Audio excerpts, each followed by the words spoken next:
एक समय की बात है। एक गांव में एक जमींदार रहता था। वह काफ़ी पैसे वाला था। उसके पास काफ़ी ज़मीन थी। गांव में आलीशान मकान था। उसके खेत में काफ़ी लोग मजदूरी किया करते थे। बदले में उन्हें कुछ अनाज व कुछ पैसा मिलता था। जमींदार के खेत में मंगत राम नाम का एक गरीब मजदूर था, जो भगवान विष्णु व लक्ष्मी जी की दिन रात पूजा किया करता था। वह सुबह मंदिर जाता था। वहाँ वह कुछ फल मंदिर में चढ़ाता था। उसी मंदिर में वह जमींदार, जिसके खेत पर मंगत काम करता था, वह भी जाता था।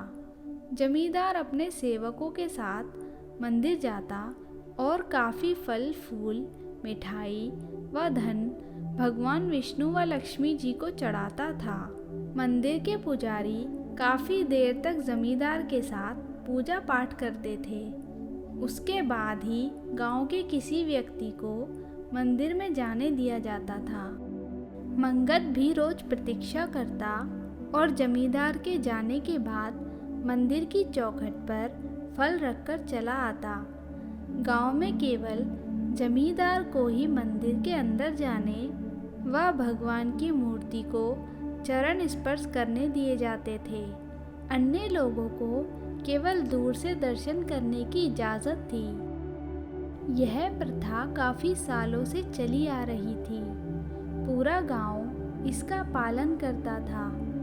गांव वाले मंदिर की चौखट पर चढ़ावे का सामान रख जाते, जिसे मंदिर का पुजारी अलग रखकर प्रसाद के रूप में बांट देता था। मंगत को यह बात पसंद नहीं थी। वह भगवान विष्णु व लक्ष्मी जी की सेवा करना चाहता था। उन्हें पोशाक पहनाना चाहता था।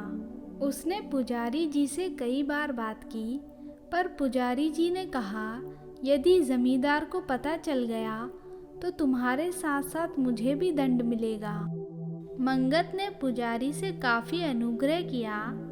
मंगत की भक्ति व श्रद्धा देखकर पुजारी को तरस आ गया।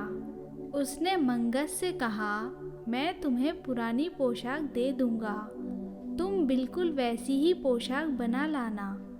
मैं चुपचाप तुम्हारी पोशाक पहना दूंगा। जमींदार को पता नहीं लग पाएगा। तुम्हारी इच्छा भी पूरी हो जाएगी, पर यह बात किसी को मत बताना और पोशाक बिल्कुल वैसी ही बननी चाहिए। मंगत ने घर आकर अपनी पत्नी को यह बात बताई। दोनों ने रात भर जागकर पोशाकें तैयार की और दिन निकलने से पहले ही मंगत वे दोनों पोशाकें पुजारी जी को दे आया, जिसे आरती से पहले पुजारी ने विष्णु जी और माता लक्ष्मी को पहना दिया। जमींदार व अन्य गांव वालों को कुछ पता नहीं चला। मंगत ने भगवान से क्षमा मांगी कि हे भगवान, मेरी भूल को क्षमा करना। मैंने चोरी से आपको पोशाक पहनाई है। कुछ दिनों बाद रोज की तरह जमींदार मंदिर में पूजा कर रहा था, तो उसने देखा पोशाक में लटका गोटा काला पड़ गया है। उसे बहुत क्रोध आया।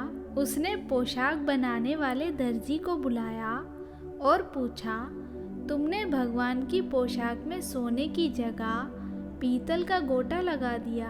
तुमने चोरी की है, तुम्हें इसके लिए दंड मिलेगा। दर्जी ने कहा, मैंने तो असली गोटा लगाया था। उसने पोशाक को ध्यान से देखा और कहा, महाराज, यह मेरी बनाई हुई पोशाक नहीं है। तब जमींदार ने पुजारी से पूछा। पुजारी ने डर के मारे सारी बात बता दी। जमींदार के आदमी मंगत को पकड़कर ले आए।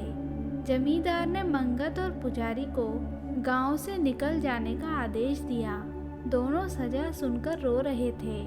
तभी एक नए पुजारी को बुलाया गया और जमींदार ने कहा, भगवान की मूर्ति को गंगा जल से स्नान कराकर नई पोशाक पहनाई जाए।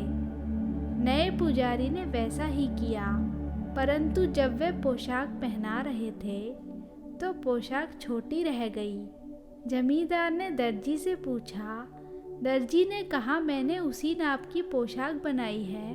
तब जमींदार ने मंदिर में ही पोशाक बनाने को कहा। दर्जी ने नाप लेकर दोबारा पोशाक बनाई, पर वह भी छोटी रह गई। जमींदार को बहुत गुस्सा आया। उसके बाद दर्जी वह फीता लेकर नाप लेने के लिए जैसे ही भगवान की मूर्ति के पास गया, मूर्ति में से आवाज़ आई, भगवान को सोने चांदी की नहीं, श्रद्धा से बनी पोशाक चाहिए। जमींदार का सारा घमंड चूर हो गया। वह विष्णु जी व लक्ष्मी जी के चरणों में गिर गया। इसके बाद मंगत व पुजारी जी को बुलाया गया और मंगत की पोशाक को भगवान को पहनाया गया। तब से सभी गांव वालों को मंदिर में जाने की इजाज़त मिल गई। मंगत से जमींदार ने माफ़ी मांगी और उसे काफ़ी धन दिया। साथ ही यह भी कहलवा दिया कि गांव का कोई भी व्यक्ति भगवान को पोशाक पहना सकता है।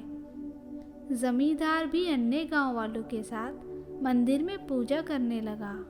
दोस्तों, आपको ये वीडियो अच्छी लगी हो तो इसे लाइक करें और ऐसी ही धार्मिक कहानियों के लिए हमारे चैनल वैदिक मंथन को सब्सक्राइब करें। धन्यवाद।